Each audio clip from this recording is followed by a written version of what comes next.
আলাইকুম এভরিওয়ান, আশা করছি আপনারা সবাই অনেক ভালো আছেন। আর নতুন আরেকটি ব্লগে আপনাদের সবাইকে আমি স্বাগত জানাচ্ছি। আজকে আমরা বউভাতের প্রোগ্রামে যাব, তো এই জন্য আমি রেডি হচ্ছিলাম। আর আজকে আমি যেভাবে সেজেছি এই লুকটা কিন্তু আমি অলরেডি আপনাদের সাথে শেয়ার করেছি। তো যারা যারা মিস করেছেন তাদের জন্য আমি এখন আই বাটনে একটা লিংক দিয়ে দিব, সেটা থেকে আপনারা সরাসরি সেই ভিডিওটা দেখে নিতে পারেন। তো আমি ওই দিন একটু ভারী করেই সেজেছিলাম, আর আমার খুব পছন্দের একটা শাড়ি পরেছি। অনেকেই শাড়িটার বিষয়ে জানতে চেয়েছেন, তো সেই বিষয়ে একটু পরে বলছি। আর আসলে সাজগোজ সম্পূর্ণই নিজের বিষয়, নিজে কিভাবে ভালো লাগে, কিভাবে নিজেকে দেখতে চান, ঠিক সেটাই কিন্তু ফুটিয়ে তোলাই হচ্ছে আসলে সাজগোজের মেন উদ্দেশ্য। তো এই তো আমি আসলে রেডি হয়ে গেলাম, আর এই ফাঁকে আফিফকেও রেডি করে দিয়েছি। আফিফ অলরেডি ঘুমিয়ে গেছে, তো আফিফ বাবাকে ঘুমানো অবস্থাতেই নিয়ে যাব। আর আজকে আমরা বাসার সবাই যাচ্ছি প্রোগ্রামে, তো এই জন্য। আর অলরেডি আপনারা হয়তো বা দেখেছেন এই শাড়ি আর আমাদের এই আফিফের আব্বুর আর আফিফের এই পাঞ্জাবি। কারণ এটা আমি রোজার ঈদে করেছিলাম, হাতে কাজ করেই করেছিলাম। তো আজকে সেটা পরেই রেডি হলাম, কারণ পাঞ্জাবিটা আফিফেরটা একটু ছোট হয়ে গেছে, মানে আফিফ একটু বড় হয়ে গেছে আর কি। তো ভাবলাম যে আমরা শেষবারের মতো একসাথে এই ড্রেসটা একটু পরি, কারণ আমি আর আপনাদের ভাইয়া হয়তো পরতে পারবে, কিন্তু আফিফ পরতে পারবে না যেহেতু ওর পাঞ্জাবিটা ছোট হয়ে গেছে। তো এই তো বাসার সবাই যাচ্ছি বললাম, তো আমরা বাইকে যাব আর সবাই জন্য সিএনজি নিয়ে নিয়েছি। আর সাজগোজের বিষয়ে একটা কথা, সেটা অনেকেই বলেন আপু এভাবে সাজেন ভাল লাগবে, অনেকেই বলেন যে আপু এভাবে কেন সেজেছেন, এইরকম সাজ আমাদের ভাল লাগে না। তো সেই ক্ষেত্রে বলবো, আসলে আমি যদি আপনাকে বলি যে আপনি এভাবে সাজেন, আপনি কি আমার কথা মতো সাজবেন? অবশ্যই সাজবেন না। তো সেই জিনিসটা আমার ক্ষেত্রেও কিন্তু একই। তো আমার আসলে যেভাবে ভাল লাগবে আমি কিন্তু সেভাবেই সাজবো, সেভাবেই রেডি হব। তো বুঝতেই পারছেন, আপনি যেহেতু আমার কথায় সাজবেন না, তো আমিও আপনার কথায় সাজবো না, এটাই স্বাভাবিক। আর যারা আমাকে ভালোবাসেন এবং আমার সাজগোজ পছন্দ করেন তাদের তো অনেক অনেক ভালোবাসা, এইটুকুই বলবো। তো যাই হোক, আজকে আমরা যে সেন্টারটা যাচ্ছি, এর আগেও আমরা এখানে গিয়েছিলাম। এটা পল্লবী কমিউনিটি সেন্টার। আর এখানে আমরা সিলেটি একটা বিয়ে খেয়েছিলাম, হিন্দু বিয়ে ছিল বেশ কিছুদিন আগের। আপনারা সেই ব্লগটা চাইলে দেখে নিতে পারেন, আমি আই বাটনে এখন সেই লিঙ্কটা দিয়ে দিব। অনেকেই সেই বিয়ের ভিডিওটা অনেক বেশি পছন্দ করেছিলেন, তাই বললাম নতুন যে ভিউয়ার্সরা অ্যাড হয়েছেন তারা চাইলে এখন দেখে নিতে পারবেন। তো এই তো আমরা সেন্টারে চলে এসেছি, আর আসার পরেই দেখলাম যে বরকনের ফটোশ্যুট হচ্ছে, তো ভাবলাম সেটা থেকেই আজকের এই অনুষ্ঠানটা শুরু করি। আর যারা যারা গায়ে হলুদের অনুষ্ঠানটা মিস করেছেন তাদের জন্য আই বাটনে আমি এখন গায়ে হলুদের লিঙ্কটা দিয়ে দিচ্ছি, আপনারা চাইলে সেখান থেকে গায়ে হলুদের ভিডিওটাও দেখে নিতে পারেন। গায়ে হলুদের প্রোগ্রামটা আপনারা অনেক বেশি পছন্দ করেছেন, সেটা আপনাদের সুন্দর সুন্দর কমেন্টের মাধ্যমে বুঝতে পেরেছি। তো সবাইকে অনেক ধন্যবাদ যারা ভিডিওটা দেখেছেন এবং এত সুন্দর কমেন্ট করেছেন। তো এবার আমরা সেন্টারের ভিতরে যাচ্ছি আর আপনাদের সাথেও শেয়ার করব।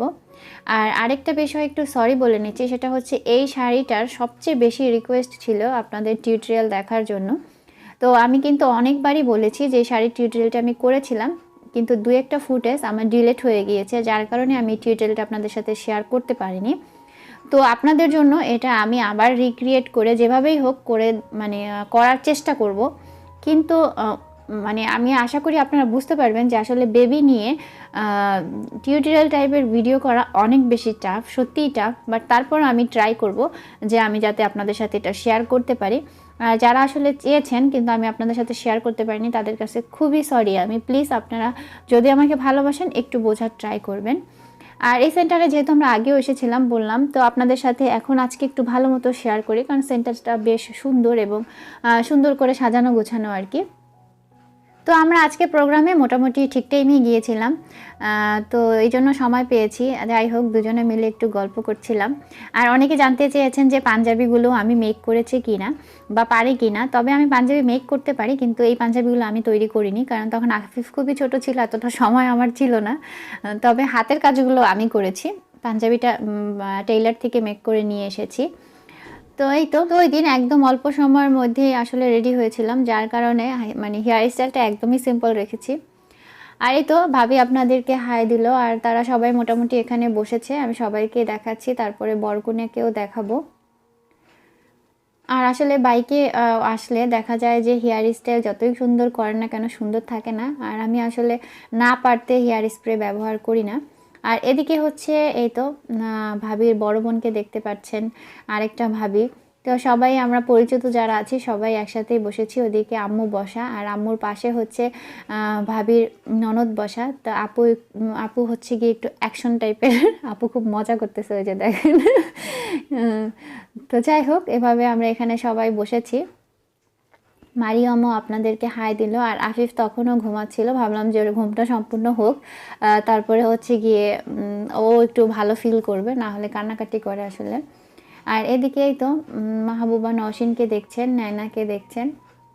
আর নায়না আসলে সাজগোজ একটু কম পছন্দ করে, জানি না কেন, সে আমার মতো এতটা মানে সাজতে পছন্দ করে না, একটু হালকা পাতলা সাজে আর কি। আর ওই যে মারিয়াম বুড়িকে দেখছেন। তো ভাবির সাথে একটু বসলাম, আর এই সুযোগে সবার সাথে আসলে একটু ছবিও তুলে নিলাম।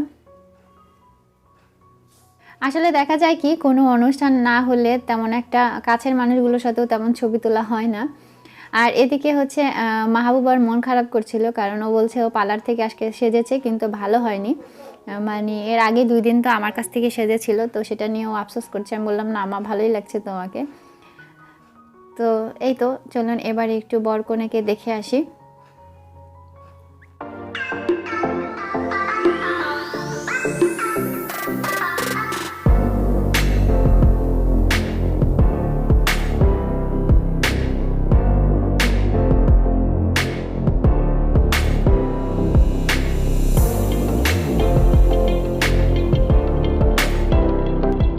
আজকে সাজগোজের বিষয় নিয়ে যে কথা বললাম, অনেকে আবার ভাববেন না যে আপু এত কড়া করে কেন কথা বললো। আসলে আমি কিন্তু সেভাবে বলিনি। অনেকেই আছেন আপনারা অনেক রকম মানে হার্ড করে আমাদেরকে কমেন্ট করেন, কিন্তু আসলে সেভাবে কিন্তু আমরা তাদেরকে চাইলেও জবাব দিতে পারি না, কারণ আমরা হচ্ছে তাদের মতো না। তো এটা বুঝি যে তারা ইচ্ছাকৃতই এভাবে বলেন যাতে আমরা কষ্ট পাই, আমরা ভালো আছি। সেটা হয়তো বা ভালো নাও লাগতে পারে তাদের কাছে। তো যাই হোক, এ বিষয়ে আর কথা বাড়াচ্ছি না, কারণ আমার লাইফে বিশেষ করে এতটা ইম্পর্টেন্স তাদের নাই। আর বাইরের ওই মানুষগুলো আর ইম্পর্টেন্স আমি আমার লাইফে দিতেও চাই না। আমার কাছে আমার ফ্যামিলি সবার আগে, এবং সেটাই সবসময় থাকবে। তো যাই হোক, আপনাদের আফিফ বাবাই ঘুম থেকে উঠে গেছে, তো এটাই ছিল আফিফ বাবার সাথে একসাথে আমাদের একটু ভিডিও করা। তো ঘুম থেকে ওঠার জন্য তার মুডটা অতটা ভালো নেই, তাই তাকে এতটা বিরক্ত করলাম না। এবার হচ্ছে খাবার দাবারের পালা, আর খাবার দাবার আলহামদুলিল্লাহ ভালোই ছিল। আর আমি আসলে মুরব্বীদের মুখে বলতে শুনেছি যে বিয়ের খাবার দাবার নিয়ে কখনো নাকি সমালোচনা করা উচিত না, কারণ হচ্ছে এই খাবারটা অনেক বেশি যত্নের সাথে তৈরি করা হয়, সেটা ছেলের বাড়ির হোক আর মেয়ের বাড়িরই হোক না কেন। পোলাও, এটা পোলাও না ভাত? পোলাও তুমি কেমনে বুঝলে? বলছি নে পোলাও, বুঝছি। আচ্ছা ঠিক আছে। তো মারিয়ামের সাথে আপনাদের ভাইয়া দুষ্টামি করছিল, বলছিল যে তুমি ভাত খাচ্ছ, তো সে বলতেছে না, সে ভাত না, সে পোলাও খাচ্ছে। তো সে এখন সব জানে, পাকনা বুড়ি একটা। তো আপনাদের ভাইয়া এর মধ্যে খেয়ে নিয়েছে, আর ও খাওয়ার পরেই হচ্ছে কি আফিফকে ওর কাছে দিয়ে আমরাও খেতে বসে পড়েছি, যে খাবার দাবারটা শেষ করে নেই। আর আমার মনে হয় বিয়ে বাড়ির খাবার দাবারের সাথে একটা সন্তানের মা বাবার স্বপ্ন এবং ভালোবাসা জড়িয়ে থাকে, কারণ প্রত্যেকটা বাবা মায়ের কাছেই স্বপ্নের মতো তার সন্তানের বিয়ে বা সেখানে ভালো কিছু হবে, এটাই মানে আশা করে। তো এই জন্যই আসলে বিয়ে বাড়ির কোনো কিছু নিয়েই কখনো সমালোচনা করা উচিত না, কারণ তারা অনেক যত্ন এবং ভালোবাসার সাথেই সবাইকে আপ্যায়ন করার চেষ্টা করে। তারপরে ভুল ত্রুটি মানুষের হয়, এটাই স্বাভাবিক। তো এই বিষয়গুলো নিয়ে হাইপার না হওয়াই ভালো। আর এদিকে হচ্ছে এই যে আফিফ মারিয়াম ওরা একটু ছবি তুলতে চাচ্ছিল, আর আফিফ দাঁড়াবেই না। তো দেখতেই পেলেন তার মুডের অবস্থা। আর আফিফের একটা জিনিস দেখলাম, সে একজনের হাত ধরে হাঁটবে, বাট দুইজন একসাথে তার হাত ধরলে সে খুবই বিরক্ত হয়, এই জন্য মারিয়ামের হাত সে ছেড়ে দিচ্ছিল বারবার। তো মারিয়ামও দেখলাম যে নীল কালার পরেছে, আমাদের সাথে ম্যাচিং হয়ে গেছে, আমরা একই ফ্যামিলি হয়ে গিয়েছি। তো এখানে ভিডিওটা সুন্দর করে করা হয়নি, মারিয়ামকে সম্পূর্ণ দেখা যাচ্ছিল না। তো এই জন্য মারিয়ামকে একটু কাছ থেকে ভিডিও করলাম, যাতে মারিয়াম বুড়ির মন খারাপ না হয়। আর এখন হচ্ছে স্টেজে ভাবি এবং অন্যান্য সবাই যারা আছে উঠেছে, বাচ্চা কাচ্চা সহ মারিয়ামও এখন যাবে ছবি তোলার জন্য। আসলে বিয়ে শাদিতে কিন্তু এই জিনিসগুলোই বেশি ভালো লাগে, যে সবাই একত্রিত হওয়া, ছবি তোলা। তো এই মুহূর্তগুলোই আসলে স্মৃতি হিসেবে থেকে যায়। আর একত্রিত হওয়া হয় কোনো প্রোগ্রামেই, যখন আত্মীয়স্বজন সবার সাথেই দেখা সাক্ষাৎ হয় কম বেশি। আর মারিয়ামের তো বউ ভীষণ পছন্দ, সে সবসময় বউয়ের সাথে দাঁড়াবে, পারলে সেই বউ সাজে। আপনারা অলরেডি বিয়ের ভিডিওতে হয়তো বা মারিয়ামের এই মজার দুষ্টামি দেখেছেন। আর যারা যারা মিস করেছেন তারা অবশ্যই এখন দেখে নেবেন, আই বাটনে আমি লিঙ্কটা দিয়ে দিচ্ছি যে মারিয়াম বিয়ের দিন কি বলেছিল। আর এখন হচ্ছে বরপক্ষের বরের ভাই বোন সবাই মিলে মা বাবা একসাথে বসেছে, ফ্যামিলি ছবি হচ্ছে আর কি। আর আমরা যখন খাচ্ছিলাম তখন হচ্ছে আপনাদের ভাই আফিফকে নিয়ে একটু বাহিরে ছিল। তো আফিফের বাইকের প্রতি অনেক বেশি ভালোবাসা, সে প্রচণ্ড রকমের পছন্দ করে, দেখতেই পাচ্ছেন সে বাইকে ওঠার একা একাই চেষ্টা করছে। তো তারপরে তার আব্বু আর কি বাইকে বসিয়ে দিল। তো সে এখানে আবার বসে থাকে এভাবে, মানে শোয়ার মতো বসে থাকে, উঠে বসে না, ভাবে পড়ে যাবে। তো সেই ভয়ও আছে আর তার আর কি। আর এই ফাঁকে আপনাদের ভাইয়াও একটু একটু করে ভিডিও করে দিয়েছে, সেগুলোও শেয়ার করছি। আসলে কাজ করার ক্ষেত্রে হেল্পের অনেক বেশি দরকার আছে। আপনার একা কোনো কাজ করলে করা যায় কিন্তু খুব সুন্দর হয় না। যদি ফ্যামিলির সাপোর্ট, ভালোবাসা, সঙ্গ পাওয়া যায় তাহলে সেই কাজটা অনেক বেশি সুন্দর হয়, আমার সেটাই মনে হয়। এবং মনে কি এটা আসলে বিশ্বাসই হয় যে হ্যাঁ, ফ্যামিলি যখন আপনাকে সঙ্গ দিবে তখন আপনি যে কোনো কাজেই খুব উদ্যমের সাথে করতে পারবেন এবং সুন্দরভাবে করতে পারবেন। তো আমরা অনেক দিন পরে সিলেটে এরকম একটা ফুল বিয়ে খেলাম, মানে হলুদ বিয়ে এবং হচ্ছে গিয়ে বৌবাদ একসাথে। তো ভালো লাগলো। আর বাহিরে হচ্ছে এই যে আফিফ তার নানা ভাইয়ের সাথে খেলছে, এই মুহূর্তগুলো সত্যিই অনেক বেশি ভালো লাগার। আর আমার কাছে এই মুহূর্তটা আমার স্বপ্নের মতো ছিল, আমার স্বপ্নটা আল্লাহ সত্যি করেছে, এজন্য আল্লাহর কাছে তো শুকরিয়াই।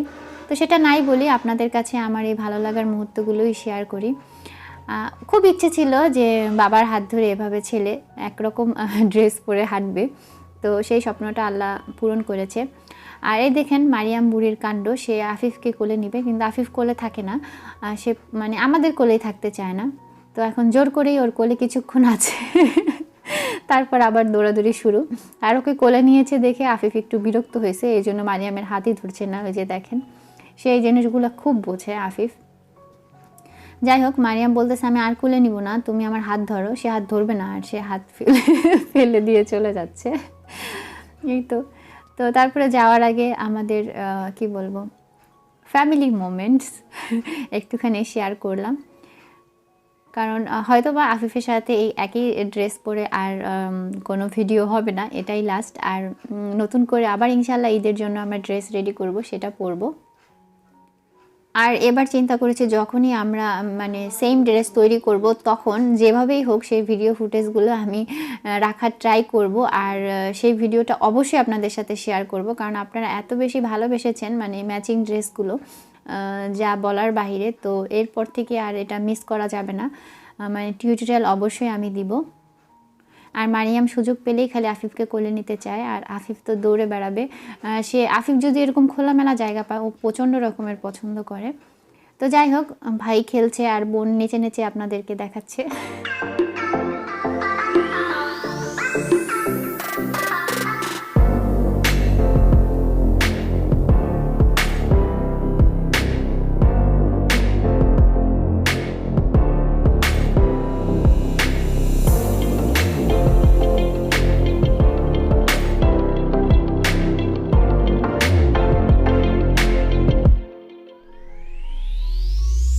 আর আমি বলবো আফিফ অনেক বেশি লাকি, কারণ সে ছোটবেলায় অনেকগুলো বোন পেয়েছে বড় বড়, যারা প্রচণ্ড রকমের আদর করে ওকে। আর আসলে অনেকেই বারবারই জানতে চান, তো আমি অনেক ভিডিওই বলেছি যে ভাবি কি হয় আমার, কেমন ভাবি হয়, সবই বলেছি। তো এই বিষয়গুলো বারবার বলতে রিপিট করতে আসলে ভালো লাগে না, বাট তারপরেও যারা গায়ে হলুদের ভিডিওটা মিস করেছেন সেখানে দেখে নিতে পারেন, সেই ভিডিওতেও আমি বলেছি। আর এই তো ভাবির সাথে একটু ছবি তুলছিলাম, ভাবি একটা ভালোবাসার মানুষ, এটাই বলবো। আর ভাবি বারবারই বলছিল যে মানে ভাবি আজকে যে শাড়িটা পরেছে এটা যাতে আমি একবার পরি, সে আমাকে পরা দেখবে। তো আমি ভাবিকে বললাম যে ঠিক আছে ভাবি, কোনো একদিন পরবো। তো ভাবির এরকম অবুঝ আবদারগুলোই ভাবিকে অনেক বেশি স্পেশাল করে। তো এই তো আমাদের এবার বাসায় চলে যাওয়ার পালা। আর আজকের ভিডিওর কোন অংশটা আপনাদের সবচেয়ে বেশি ভালো লেগেছে সেটা অবশ্যই কমেন্ট করে জানাতে ভুলবেন না। আর আপনাদের সাথে আমাদের কিছু সুন্দর মুহূর্তের ছবিও শেয়ার করছি, আই হোপ আপনাদের ভালো লাগবে। আর আজকে আমাদের সাথে মোটামুটি মারিয়ামের আর হচ্ছে আব্বুর ড্রেস একদম ম্যাচিং হয়ে গিয়েছিল, সেটা পরে দেখলাম, তো ভালোই লেগেছে। তখন মনে হচ্ছিল যে সবারই আসলে একসাথে নীল ড্রেস পরার দরকার ছিল। এই যে দেখেন আব্বুর সাথে একটা ছবি, তো খুবই ভালো লেগেছে আসলে। কি বলবো, ভালো লাগার ভালোবাসার মানুষগুলো সঙ্গে থাকলে অনেক বেশি ভালো লাগে। আর আজকের এই মুহূর্তটায় মাকে অনেক বেশি মিস করেছি, মানে আমার শাশুড়িকে। মা থাকলেও ভালো হতো, সেও দেখতো সিলেটি বিয়ে আসলে কেমন হয়। মাকে নিয়ে মনে হয় 2-1টা বিয়ে খেয়েছি। তো যাই হোক, মা যেহেতু বাড়িতে চলে গিয়েছে এই জন্য মাকে মিস করলাম। আর আলহামদুলিল্লাহ আমি অনেক লাকি যে আমি আসলে শ্বশুরবাড়ি এবং বাবার বাড়ি দোনো দিকেরই অনেক বেশি স্পেশাল, অনেক বেশি ভালোবাসা পেয়েছি। কারণ আমার দৃষ্টিতে তারাও আমার কাছে অনেক বেশি স্পেশাল, আর আমি অনেক বেশি ভালোবাসা দিতে জানি, আমার ফিল হয় বা দেওয়ার চেষ্টা করি। তো এই জন্যই হয়তো বা আমার জন্য আমার পরিবেশটা অনেক বেশি সহজ আর অনেক বেশি সুন্দর একটা পরিবেশের মধ্যে আমি আছি আলহামদুলিল্লাহ। তো যাই হোক, সবাই দোয়া করবেন যারা আমার শুভাকাঙ্ক্ষী আছেন, আর সবার জন্য রইল অনেক অনেক দোয়া আর ভালোবাসা। দেখা হবে নতুন ভিডিওতে, সেই পর্যন্ত সবাই ভালো থাকুন, নিজের কাছের মানুষগুলোকে ভালোবাসুন, তাহলে আপনিও ভালোবাসা পাবেন এবং ভালো থাকতে পারবেন। আল্লাহ হাফেজ।